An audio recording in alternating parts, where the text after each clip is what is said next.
Today we return to a series that I have not done in quite a while. Now, for those of you who do not know what this is, I call it Heartbreakers. Basically, we review a race where a driver was in the right position, dominated a race or something, and they ended up losing it. We've done Jeff Gordon, Joey Logano, Chase Elliott, and even David Reagan. If you want to go check those out, I will put the playlist on the screen at the end of this video, so stay tuned for those. But today we're going to talk about Brad Keselowski and the AAA Texas 500. Now we're going to look at the situation he was in before this race started, and then we're going to get into the race. So coming into this race, it was the second race of the round of 8 in the 2015 playoffs. Jeff Gordon had won at Martinsville and locked his spot in the championship 4. And the point situation for Keselowski was not good. He was 24 points below the cutoff line, and, that's not good. So if he didn't do enough at Texas, if he didn't have a good points day, he was going to be in a must-win at Phoenix. So winning at Texas was all important, and because that gets you into the championship 4, first of all, and you don't have to worry about something happening at Phoenix. Another thing is Keselowski has never won at Texas up to this date, and in 2020, that sits the same. Brad Keselowski is without a Cup Series win at Texas, so he was looking for his first win at Texas, a trip to the championship 4, and here is how he lost it. Keselowski had a fast car all weekend, qualified on pole, set some type of mile-and-a-half record. His car was bad fast. Rick Allen's about to tell you here. But he had a very fast car. It looked like it was going to be a winning car potentially, and he would end up dominating the day. We'll get a little bit more into that later, but here's what they had to say about Keselowski's car early. Up front, Brad Keselowski and Kevin Harvick. Keselowski, his pole speed was the fastest on mile-and-a-half tracks this year, over 198 miles an hour average around this track. Hey, Brad, it's the NBC booth. You with us? 10-4, Jeff. Well, Brad, there's tons of pressure on all the playoff teams. Tell us how you and your team are dealing with that pressure. I don't see pressure, Jeff. I see opportunity. We've got 3 races in front of me, and we know if we win 2 out of 3 of them, we'll be the champions. So I think that's a tremendous opportunity, and I'm ready to make the most of it. Not a lot of people get that opportunity in their lives, and we have it here today. That's just what I want to do, make the most of it. All right, well, you say you have an opportunity today. Tell us what it's going to take to be successful on this racetrack. A lot of things. This is a really hard track because it has so much speed when you have new tires, and then it turns into pure handling as the track rubbers up and the handling falls off the tires. So you got to be really versatile, got to be good in all those forums, and of course really good on pit road to keep the track position, because that's going to be important. So got a good pit crew there, and the first pit stall, that's going to help out a lot for that. But I feel really good about it. We've shown a lot of speed, and what little practice we had, I think it'll carry over. Well, good luck, and thanks for taking time to talk to us. Have a good day. Have a good one up there, boys. Keselowski would jump out to an early lead and lead the first 10 laps of this race before its surprising first caution. His teammate, who was also in the playoffs, Joey Logano, would blow a tire, and it would shred the car up, and that would basically end his day, and it would also end Logano's playoff chances. So this basically narrowed it down for Keselowski. Logano was already in a hole, but this helped Keselowski out just a bit. Momentum off the top of the rail. Oh, around goes 22 of Logano. Logano around, bringing out the first caution. Logano running fourth, and a left rear tire is down. Shredded it, and also the inner liner on that 22. Already in a hole from Martinsville, and the hole might be getting deeper. This could be serious right here. See, the quarter panel has a lot of damage, but there's also more damage inside the car, it looks like. Yeah, we see that blue foam coming out. That's going to be important because NASCAR requires these race cars to have that energy-absorbent foam between the sheet metal and the chassis, Marty. It's going to be interesting to see if there's still enough there for NASCAR. For the first time during this race, Keselowski would lose the lead on this restart to Kevin Harvick, and it wouldn't last long. Keselowski would end up getting a caution from Ryan Blaney, and he would end up getting the lead back on pit road. Keselowski, here's how dominant he was, let me tell you. 312 out of 334 laps. That's how many he led. So that's that. Side by side for the lead. Kevin Harvick with momentum on the outside. trying to take the lead away from Brad Keselowski.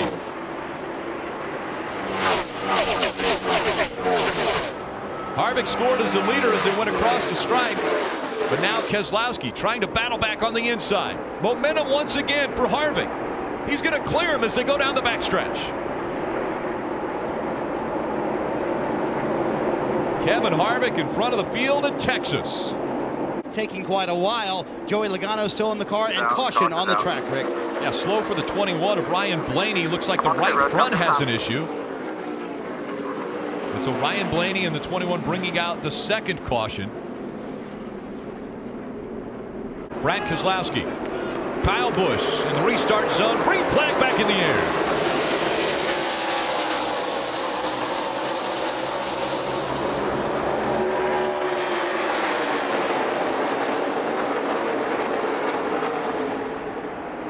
Pit road penalties. The 47 had an uncontrolled tire. The 43, too many men over the wall.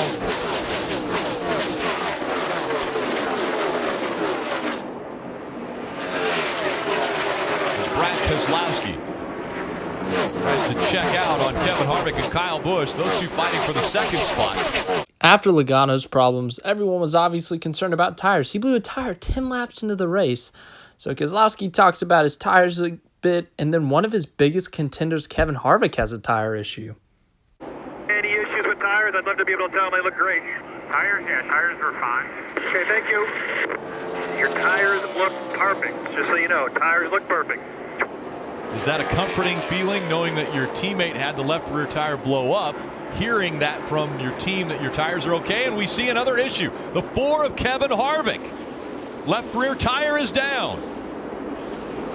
Caution comes out for the 3rd time already.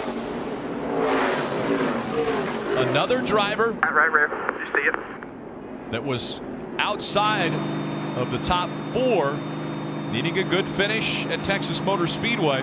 Brad Keselowski, the leader, was one of those drivers that did not practice in race trim at all on Friday, so they knew they were going to have to make some adjustments early in this race. But crew chief Paul Wolf also said, hey, even if we're a little bit off on our setup, having clean air running out front will make up for a lot of that. Well, twice when we've gone to caution, this team has elected to stay out to take advantage of that clean air and save tires for later in this race, Marty.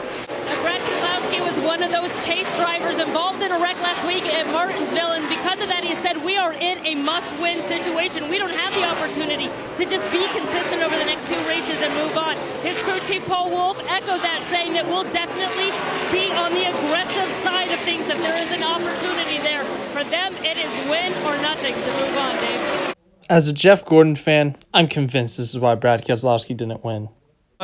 A year ago, it was a crazy race for the 2 as he tried to make the move in between the 48 and 24 on the restart. Now it's been all Brad Keselowski, leading 122 laps of the 135 run. Brad Keselowski certainly has been dominant through the first half of this race, but he knows that we're nowhere near the end of it. Here's what he told his team during that last caution. Really proud of what we've done so far, but I know we got a long ways to go. Let's keep our heads down, right? Have fun. Get here. And with those tire issues that we've seen, I can tell you that crew chief Paul Wolf has personally been climbing down from the pit box after every pit stop to personally examine the tires. Right now, they've been really happy with what they've seen from this 2 car. After the last cycle of green flag pit stops, we would see a caution. Some debris would be on the track. Eric Jones, who was then subbing for the suspended Matt Kenseth after wrecking Joey Logano at Martinsville. They showed him here, but ended up being cautioned for debris. It could have come off his car. We don't know at the time. Right now, I don't know. But it ends up affecting the race, and we see a last few restarts coming up. Jr.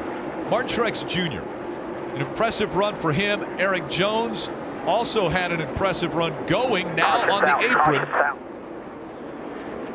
Eric Jones was running 12th. Debris on the racetrack brings the caution out, and Eric Jones is wisely going to go back around the track. He has an issue with the, looks like right at the front of that car, around the hood on the right front. Something may have hit the 20. After the pit stops, Keselowski continued to lead after a good pit stop, and he would be side by side with Martin Truex Jr. for the lead, or we would see something similar to the year before that he did with Jeff Gordon. Not as much damage, but we would see some contact. Now, after that happened, Keselowski was able to clear for the lead, but Jimmie Johnson, who had won the last 3 Texas fall races, would be on his tail chasing him for the lead. Now, I was at this race, and I was at the last few Texas fall races before this, and I'm a Gordon fan. At the time, I was young, and I did not like Brad Keselowski, so you know I was cheering for Jimmie Johnson, and man, oh man, did it get crazy. Little bumping as they go into turn number 1. Brad Keselowski shoves the 78 up the track. Keselowski back out front. Here comes the 48 of Jimmie Johnson. He moves up to second. Brad Keselowski, a dominant performance today, has led coming up on his 300th lap of the 318 that have been run. Johnson and Keselowski would engage in an epic battle for the win, and assuming you've read the title of this video and heard of what it's called, you know what happens. We're going to watch the pass, and we're going to talk about the impact it had on Keselowski and his championship hopes. The 48 closes up on the 2's bumper. And they're coming up on lap traffic. Under 6 laps to go. The gap, again, a car link between the 2 and the 48. Which lines will they choose? They go over the bumps through 3 and 4. Now Brad has a tough decision to make. The 48 made up a lot of time by running the bottom of the racetrack in 1 and 2 that time. So what do? Do you go to the top or do you go to the bottom? This time, he goes to the middle. The 48 down to the bottom of the track. Almost gets the front bumper to the rear quarter panel of the 2 of Brad Keselowski. So these lap cars get out of the way, stay out of the fight. 48 strong again, looking low. Watch your corner there. Brad got a little free there. It looked like he couldn't quite commit to the power. I think Brad needs to go to the bottom right now. Jimmie Johnson's made the bottom work. I think you have to take that away from him. As soon as he went to the bottom, the 48 made an adjustment and went to the top. Now Jimmy's going to look to try to roll this momentum right here. This is his chance. This is the Back up closest top, he's been on the exit of 2. Gonna close to you, coming to you inside. Inside. Has the preferred line now to the bottom of the track. Can he complete the pass? He does. Jimmie Johnson in front of Texas. 312 laps led by the 2 car. With 4 to go, they lose the lead. Jimmie Johnson out front, and the crowd roaring. Jimmie Johnson's just so much faster right now than Keselowski. I thought Kes did the right thing by going to the bottom, not giving Jimmie Johnson what had worked the last 2 laps, but when he did it, it just didn't work. But I think the 48 is going to drive away from him. To the bottom of the racetrack. Jimmie Johnson will lead 6 laps, but the most important one as he comes out of turn 4. Johnson wins at Texas again.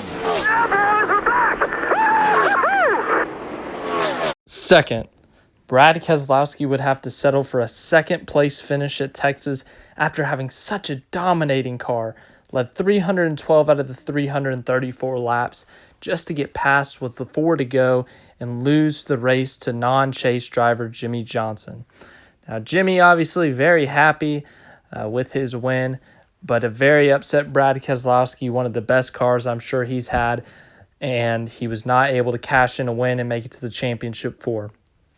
After this race, instead of locking himself into the championship 4 with that win, he would actually be 25 points behind the cutoff line. So he actually lost ground by finishing second in a race where he led 312 laps. So that shows you how much of a difference it made. Keselowski would get eliminated the next week at Phoenix, and he would not win the 2015 title.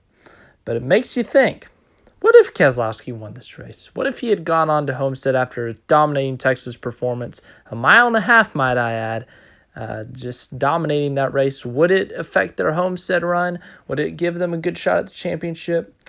We're never going to know, but it would have made a great story. And that's it for this video. An unfortunate ending for Brad Keselowski's day.